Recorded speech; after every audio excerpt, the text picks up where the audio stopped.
Pajangan billboard sepanjang jalan selama 2 bulan ini menghiasi pemandangan keindahan sebuah wilayah. Terasa ada tambahan sambal yang kepedesan. Waktu 1-2 gambar berada di sebuah wilayah sih kayaknya oke-oke aja. Tetapi ketika ribuan gambar berwajah tokoh warna merah dan kuning di mana-mana sepanjang jalan, kok jadi pedes mata ngelihat jadinya. Billboard merah dan kuning bertebaran dan yang pastinya warna merah yang lebih banyak. Bagi pakar komunikasi publik, kita paham mereka ditugaskan memperkenalkan jago mereka ke publik. Pertama, memperkenalkannya dulu, baru setelah itu dibangun citranya. Itu tahap nomor berikutnya. Begini deh, biar masyarakat paham bagaimana cara membuat otak Anda diubah belief sistemnya, semua itu ada ilmunya. Awalnya Anda mungkin tidak kenal dengan orang yang dipajang itu, lalu diperkenalkan, lalu akan diubah citranya agar Anda suka. Otak kita memang mudah diubah sesuai maunya pemrogram selama ada kunci yang dikerjakan,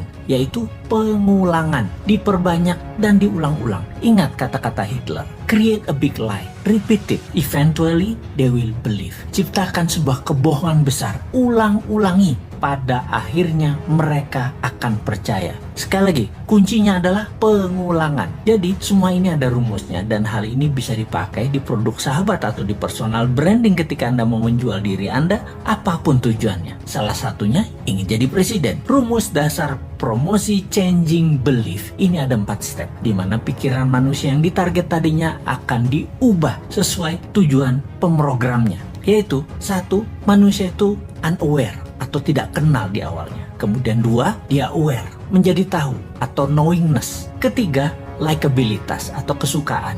Keempat, trust atau percaya. Catatan penting, trust adalah kunci pemilih akan mencoblos dan inilah hasil akhir yang ditarget. Kembali ke cara jualan, billboard bisa sekali membuat level 1 ke level 2 dan itu mudah, no issue. Seninya adalah dari nomor 2 ke nomor 3. Membuat orang tahu tadi menjadi suka. Ini nggak gampang karena perlu pengulangan. Suka itu masalah image, citra diri, dan di sini tim kampanye akan membuat sebuah program berikutnya. Setelah suka bukan berarti langsung dipilih, namun ketika trust didapat atau kepercayaan didapat, barulah orang memilihnya. Sekali lagi, inilah yang jadi hasil akhir di mana otak Anda yang ditarget itu harus percaya. Dapat kita lihat sekarang, semua yang memajang dirinya agar menjadi terkenal atau knowingness-nya tinggi, bisakah dibarengi dengan tingginya nilai kesukaan? Bagaimana caranya? Kita lihat cara kerja tim kampanye yang akan memframing masyarakat. Rasanya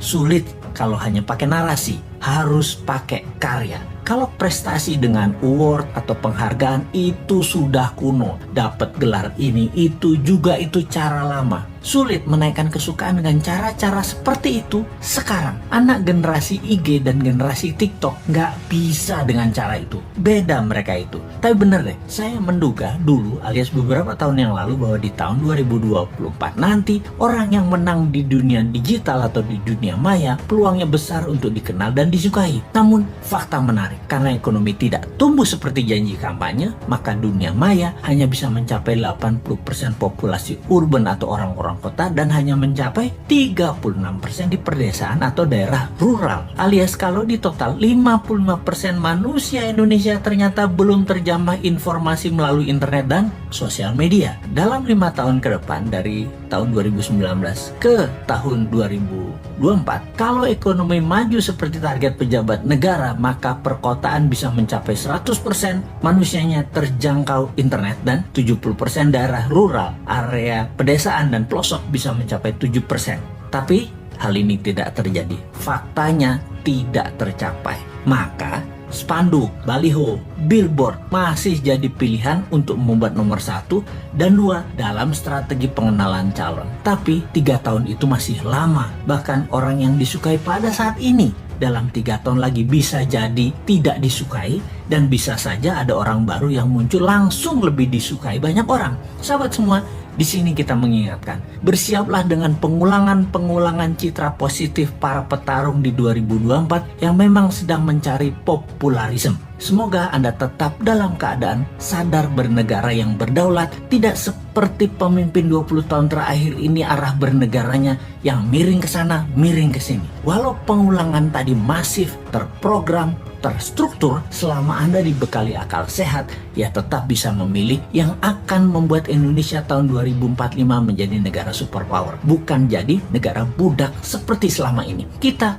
tetap menantang mereka yang akan manggung dengan konsep bernegaranya seperti bagaimana prioritas luar negerinya, bagaimana UKM-nya, bagaimana kesehatan masyarakatnya, bagaimana punyakah kekuatan penggentarnya, tegas dengan orang korupsi sampai hukum mati juga bandar narkoba, dan bagaimana agar pemerataan pendapatan masyarakat dengan oligarki diberangus. Ada nyali nggak untuk mengerjakan semua itu? Masa hanya ada satu orang bosman aja yang tersedia, yaitu Putinnya Indonesia, yang kayaknya sih lengkap konsepnya. Ya, gak pantas lah orang bodoh ngaku pinter itu untuk ikut menari di 2024.